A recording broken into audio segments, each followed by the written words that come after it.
अस्सलामुअलैकुम वरहमतुल्लाहि वबरकातुहू नहमदुहू व नुसल्ली अला रसूलिहिल करीम अम्मा बअद अऊज़ु बिल्लाहि मिनश शैतानिर रजीम बिबरकति बिस्मिल्लाहिर रहमानिर रहीम। প্রিয় দর্শক মণ্ডলী, আশা করি সবাই ভালো আছেন। আল্লাহ সবাইকে সুস্থ রেখেছেন। যে আজকে আমি আপনাদের সম্মুখে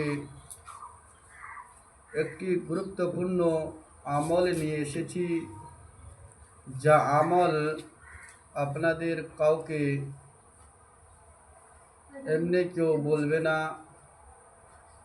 কোনো মাহাত, কোনো কবিরাজ কেউ যদি আমলটা জেনে থাকে, তাহলে যদি জানতে চান, তাহলে ওরা কিছু বাড়িয়ে বাড়িয়ে বলে।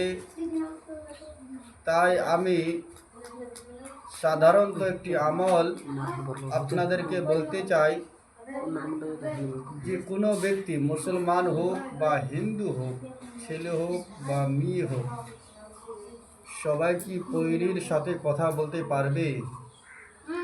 পহিরি কি তাদের বয়স হবে, কি তাদের বন্ধু হবে কি না, বা কোনো পহিরি কোনো ছেলের গার্লফ্রেন্ড হতে পারবে কি না।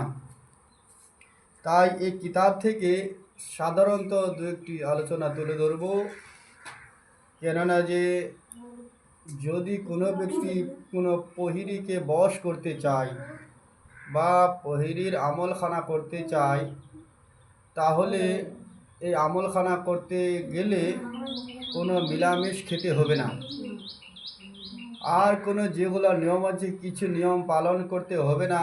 কেউ বলে মিলামিশ খেতে হবে 40 দিন, কেউ বলে ফালানা জায়গায় যাওয়া যাবে না, অমুক কাজ করা যাবে না। কিন্তু দেখুন, আমলখানা এখানে এইরকম লেখা রয়েছেন, যদি এই আমলটা সাধারণত আমল কেউ যদি করে থাকেন, তাহলে একমাত্র সর্বপ্রথমে তিনাকে নামাজ পড়তে হবে। নামাজের পর যদি কোনো ব্যক্তি আমলটা করতে চায়, তাহলে ব্যক্তি ঈশার নামাজ আদা করবে। ঈশার নামাজ আদা করার পর কোনো একটা ফাঁকা জায়গায় বা ফাঁকা রুমে একাই পরিবেশ করবে। নিশিপর রাত্রে সাদা একটা পাঞ্জাবি পরবে, সাদা লুঙ্গি, সাদা টুপি। এই লুঙ্গি অথবা টুপি পরে শরীরে আতর ভালো সেন্ট লাগিয়ে একটা গোল দায়রা দিতে হবে। সেইখানে বসে যাবেন। এই তসবিহ আপনারা দেখতে পাচ্ছেন।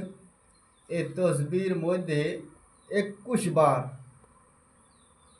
এই তসবিহ রাখবেন হাতে, আর সামনে একটি বাটি রাখবেন। বাটিতে আপনারা এক বাটি পানি নেবেন। সেই পানিতে সর্বপ্রথমে যাকে আমরা শাহাদাত আঙ্গুল, এই আঙ্গুলটা বলি, এই আঙ্গুলি পানির মধ্যে ডুবিয়ে দিবেন।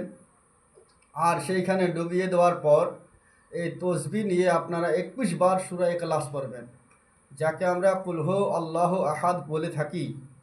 যদি আমরা এই কাজটি নিয়ম মেনে বা ভালোভাবে আতর বা সেন্ট লাগিয়ে নিশিপর রাত্রে যদি আমরা বসে এই কাজটি করে থাকি, 21 বার সূরা ইখলাস পড়তে পারি, এই তসবিহ নিয়ে 21 বার সূরা ইখলাস পড়ব।